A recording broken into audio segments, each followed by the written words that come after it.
Binawasan ng Bicameral Conference Committee ang budget ng DPWH at inilipat ang bilyon-bilyong pondo sa edukasyon, kalusugan at agrikultura sa pinal na bersyon ng 2026 National Budget. Si Alyssa Insigne, una sa balita. Binawasan ng Bicameral Conference Committee ang budget ng DPWH para idagdag sa ibang ahensya ng pamahalaan. Kahapon, pinirmahan na ng Bicameral Conference Committee ang budget para sa taong 2026.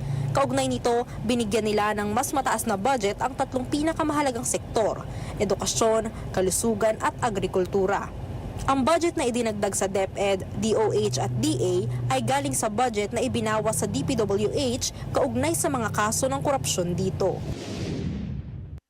Halos 250 billion ang nakaltas sa budget ng DPWH kung ikukumpara po sa pagitan ng NEP at sa pinal na version ng BICAM. Kasi po yung 255 billion pesos na tinanggal po mula sa flood control, inilipat po kasi natin doon po sa tatlong sektor na iyon: edukasyon, kalusugan at agrikultura. Dagdag ni Representative Swansing, minamandato ng Bicameral Committee ang paglalagay ng mga ahensya ng pamahalaan ng kani-kanilang transparency portal sa kanilang websites. Sa pamamagitan nito, makikita ng publiko kung ano ang lagay ng mga proyekto ng pamahalaan.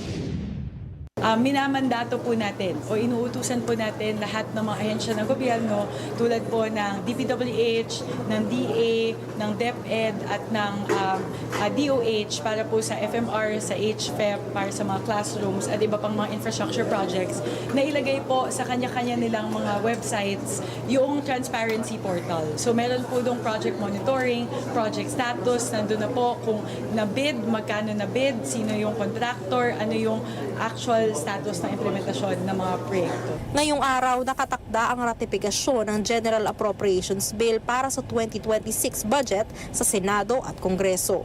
Nauuna sa mga balitang totoo at laging bago, Alyssa Insigne para sa Alauna sa Balita ng Congress TV.